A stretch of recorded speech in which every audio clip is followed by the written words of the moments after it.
Hi, I'm Meg Callahan with Infectious Disease Special Edition, and I'm here with Alec Ford, who is the CEO of Karius, diagnostic company known for metagenomics, which is very futuristic, but the future is now. Let me correct myself. The future is now, but exciting talking to you today about a new relationship that you have with Mayo Clinic Laboratories. So, do you want to get the ball rolling and talk about that? Yeah, I'd love to. Again, my name is Alec Ford. I'm the CEO of Karius. Very glad to be here today and grateful for Infectious Disease Special Edition to invite us to talk a little bit about what we're trying to do. Yeah, we did announce a relationship with Mayo Clinical Laboratories just about a week ago. It's a very exciting relationship. The Mayo Clinical Laboratory Services provides reference testing for almost 3,000 hospitals across the United States. So they're a very well-respected and trusted partner in laboratory services in the U.S. They provide these critical services to thousands of hospitals, and we're excited to be their partner in terms of offering the Karius test for patients that are immunocompromised, and we can talk more about that as time goes on, but for patients that are immunocompromised and ensure that the most responsible adoption happens within those Mayo Clinic customers. Very nice. Now let's say we're talking to someone who unfortunately hasn't heard of Karius yet. What testing options do you have out there already that they would be able to pick up at their hospital or their clinic? Of course, and I'll give you a little bit of background before I explain what the test is and what it does, Meg. There are about 600 hospitals in the United States that currently use the Karius test for immunocompromised patients, primarily patients with cancer. There's about 10,000 physicians last year that ordered the Karius test for immunocompromised patients. What our test is, it's a metagenomic test, as you said very, very well. It's a metagenomic cell-free test. We can find over 1,000 causes of infection with a single blood draw for an infection that is anywhere in the body. And that could be caused by a virus, a parasite, a mold, or a bacteria. And we can do so in as quick, if you can believe this, when we receive the sample here in Northern California, we can provide an answer across those 1,000 organisms all at once in as little as 17 hours for a cancer patient facing an infection in a hospital. And time is of the essence there, so that is really important. It is, Meg. I appreciate you bringing that up. I think a lot of people don't realize there's a couple pieces of data, some straight from IDSA. Probably the first data point from IDSA is that over 50% of all the patients who die with cancer in the United States in any given year actually die from infection. That means there's over 300,000 cancer-related infectious deaths in the United States a year. And time is, we all talk about sepsis and how quickly it is, how important it is to get an answer there. But even with pneumonia is the #1 infection that threatens a cancer patient currently. And the 30-day mortality in the United States from pneumonia can be up to 65%. And so this is somebody's mom, somebody's sister, somebody's spouse, somebody's child. Unfortunately, patients who have cancer or those with HIV or those going through solid organ transplant, they get infections that would never be a significant threat. So that's where we focus, Meg. We're trying to really help that population in the most responsible way possible by only offering the test and promoting the test for patients that are immunocompromised, because time is so important, morbidity and mortality are so high. And we launched our second test last year. Okay. And that is a test that is used exclusively in patients who receive bronchoscopy. Okay. Yep. You can actually order a Karius BAL test now, and we can find anywhere between 1 to 400% more causes of pneumonia than all the BAL sendouts combined for a cancer patient. So when you talk about maybe avoiding the need to intubate a patient or avoiding the need to take them to a higher acuity floor in the hospital, the chance to diagnose that pneumonia sooner when it can have mortality up to 65% by day 30, we're very excited about. So what does this new relationship with Mayo Clinical Laboratories mean for you guys? Yeah, Karius we're not a gigantic organization. We're only about 10 years old.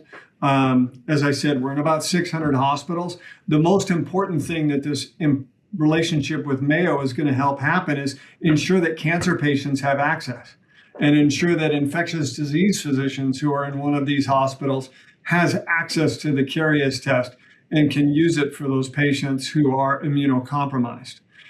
So access is the number one thing. Mayo has a long relationship with thousands of hospitals. They're a trusted partner. They have integrated ordering portals and reporting portals, all of the things that make using a test in the hospital easy for a clinician. And so I think those are some of the things that are really going to help in this important new relationship. And all of the samples are still being sent to your lab, correct? They are. We have a reference laboratory here in a central lab here in Redwood Shores, California. All of our samples currently are sent to us overnight, either via FedEx or UPS. The teams are usually unpacking those samples when I get here at 7:30 in the morning and getting ready to put those samples on sequencers so that we can get people a clinical answer. Very cool. Since we're a company that is exclusively focused on cancer patients and other patients that are immunocompromised, like we talked about HIV, solid organ transplant, some of the challenges those patients face in the hospital that we think the Mayo relationship is going to help with. The first challenge is standard of care. We have an extraordinary infectious disease community in the United States. I have known those clinicians in my 37 years of working in this industry. But unfortunately, the standard of care testing for cancer patients has a pretty poor track record. In fact, standard of care is going to fail to find the cause of an infection anywhere from 50 to 70% of the time. Now, normally with a patient being in the hospital, you'd say, fine, we can put them on empiric antibiotics. We can give them 3 or 4 different antibiotics if we don't know what the cause of infection is. But I think clinicians in the infectious disease community would tell you one of the things that we can do to address antimicrobial resistance is reduce how long patients are on multiple antibiotics. And so one of the things that our test can do, if you can find the cause of infection quickly, you can narrow someone's therapy and we can reduce the kind of antimicrobial resistance that's happening that I'm sure Meg, the World Health Organization said it will be the #1 cause of death by 2040 worldwide. So we try to do everything we can to help a patient get on the right antibiotics sooner. And I think the last consideration is the way infectious disease testing or microbiological testing works in the hospital is people will try one test after another in a cancer patient. So I might order culture first and then order PCRs and then serology and then antigen testing. And unfortunately, that sequential testing approach, instead of testing for everything at once, one of the challenges that sequential testing approach creates is Medicare is a great example. If you have cancer, the average length of stay for an infection in a hospital is 19 days. And so we already have hospitals that are financially strained, and we have patients that are challenged by the cost of healthcare in America. And there's a chance that we can reduce length of stay and we can reduce antibiotic use in these patients so we can get them out of the hospital and back to their cancer treatment. Does that make sense, Meg? 100%. So I wonder, I do wonder, then why shouldn't everyone have these tests? It's a great question. I think that you have to look at the history of how infectious disease is practiced in the hospital, Meg. The tools people have had for cancer patients specifically haven't been great. And so culture is super inexpensive, and for 15 to 20% of cancer patients works perfectly well to identify the cause of infection. Culture, PCR testing. And so people who work in the hospital are used to a $50 test here, a $300 test here, a $500 test. Our test is a $2,000 test. And so I think even though cancer patients may get 15 to 20 microbiological tests that cost $15,000 to $20,000 in the first 7 days of admission, and even though with standard of care, people are spending dramatically more than the cost of the Karius test, unfortunately, the way it works in the hospitals, you kind of look at the cost of one thing at a time. And so people compare the cost of our test, forgetting that someone may get $15,000 to $20,000 of microbiological testing in the first week.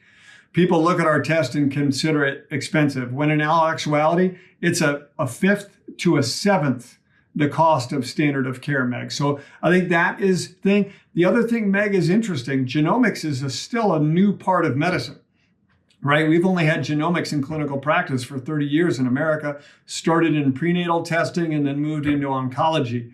This is the first time a massively parallel test, a genomic test, has been offered in the hospital. So it takes clinicians time to build knowledge, to understand where the test can be most useful. And we're trying to do everything we can to be responsible partners to ensure that that adoption is as responsible as possible as people get used to using genomic technologies in the hospital. It actually goes well with my last question. I had heard that there were calls that more education was needed about metagenomics and their use.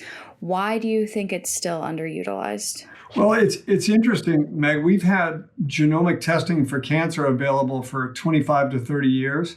And if you look at patients who are diagnosed with cancer in the United States, only half of all the patients with cancer who need a genomic test to identify what kind of drug they would respond to, after 30 years, only half of those cancer patients receive a genomic test. So infectious disease genomics is even more recent than that. I think it's going to take some time and a lot of important partnership with providers in the hospital to make sure we do this the right way. Alec Ford, thank you so much for taking the time to talk to us. Meg, I'm so grateful for the time and wish you and your colleagues all the best. Thank you.